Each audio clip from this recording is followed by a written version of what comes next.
Hi అండి, అందరూ ఎలా ఉన్నారండి? బాగున్నారా? నేనైతే చాలా బాగున్నానండి. ఈరోజైతే నేను చింత చిగురు పచ్చిరొయ్యలు గ్రేవీ కర్రీ అయితే చేసి చూపిస్తున్నానండి.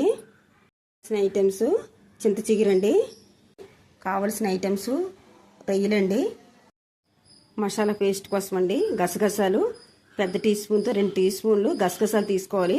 పచ్చి కొబ్బరి, అల్లము, వెల్లుల్లి, ఆనియన్, టమాటా మొత్తం మెత్తని పేస్ట్లా పట్టేసుకోండి. ప్రాన్స్లోనైతే కొంచెం పసుపు, ఉప్పు, కారం కలుపుకొని ఉంచుకోవాలండి. ముందుగా అయితే పసుపు వేసుకుందాం. కొంచెం సాల్ట్ వేసుకోవాలి, కొంచెం కారం వేసుకోవాలి. మొత్తం కలిపేసుకోండి.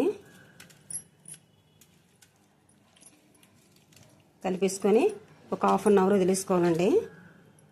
కళాయిలో అయితే ఆయిల్ పోసుకున్నానండి, హీట్ ఎక్కుతుంది. ఉల్లిపాయలు వేసుకుందాం, పచ్చిమిర్చి వేసుకుందాం, కలుపుకోండి.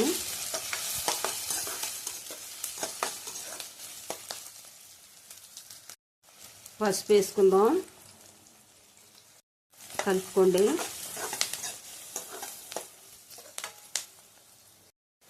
ఆనియన్స్, పచ్చిమిర్చి బాగా ఎగినాయండి. ఇప్పుడైతే ప్రాన్స్ వేసుకుందాం, కలుపుకోండి. కలుపుకొని మంటను మీడియం ఫ్లేమ్లో పెట్టుకోవాలండి.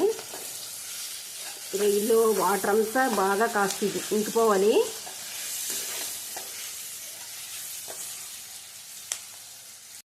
చూడండి, వాటర్ అంతా మగ్గిపోయిందండి. ఆయిల్ పైకి స్ప్రెడ్ అవుతుంది. ఇలా మగ్గించుకోవాలి.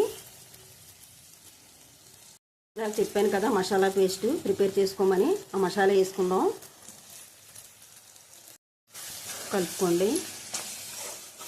మంటని మీడియం ఫ్లేమ్లో పెట్టుకొని బాగా మగ్గించుకోవాలండి మసాలా పేస్ట్ని. కొంచెం సాల్ట్ వేసుకోవాలండి. ఆల్రెడీ ప్రాన్స్లో కాస్త వేసాం కదా, చూసుకొని వేసుకోండి. కలుపుకోండి.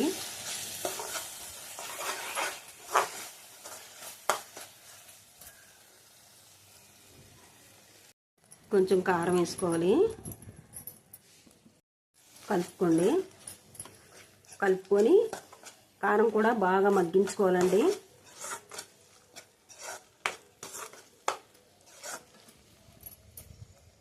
కారం కూడా బాగా మగ్గిపోయిందండి కూర మొత్తం.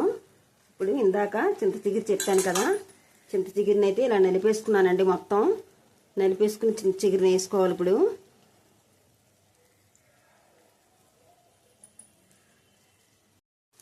బాగా కలుపుకోండి. కలుపుకొని కాసేపు మగ్గించుకోవాలండి. చింత చిగురు ఇప్పుడే వేసాం కదా, కాసేపు మగ్గించుకోవాలి.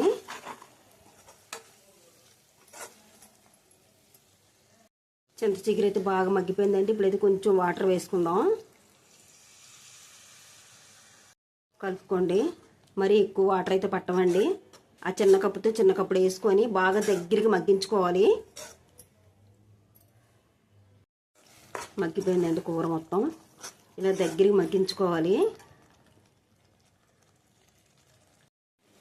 నా ఛానల్ ఎవరైనా కొత్తగా చూసిన వాళ్ళైతే ప్లీజ్ అండి సబ్స్క్రైబ్ చేసుకోండి. నాకు సబ్స్క్రైబ్ చేసిన వాళ్ళు లైక్లు చేయండి, కామెంట్స్ పెట్టండి, సపోర్ట్ చేసిన ఛానల్ ముందుకు తీసుకెళ్ళండి.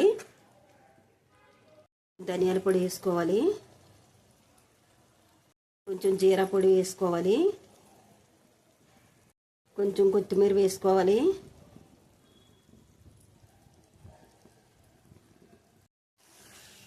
కలుపుకోండి బాగా. చాలా టేస్ట్గా కమ్మగా ఉంటుందండి అన్నంలో కలుపుకుంటే. టేస్ట్ ఇది సూపర్గా ఉంటుంది. నేను ఎలా చేసాను అలా చెయ్యండి, టేస్ట్ చాలా బాగుంటుంది. అయితే కొత్త ఛానల్ అండి, మా లాంటి వాళ్ళకి సపోర్ట్ ఇచ్చి మీరు ముందుకు తీసుకెళ్తా ఉంటే మంచి మంచి వీడియోస్ అన్ని పెట్టగలుగుతామండి. లైక్ చేయండి, షేర్ చేయండి, కామెంట్స్ పెట్టండి, సబ్స్క్రైబ్ చేసుకోండి. ముందుగా నోటిఫికేషన్ గురించి నేను వీడియోలు పెడుతుంటే మీకు నోటిఫికేషన్ గురించి గంట సింబల్ని అయితే యాక్టివేషన్ చేసుకోండి. థ్యాంక్ యూ సో మచ్ అండి.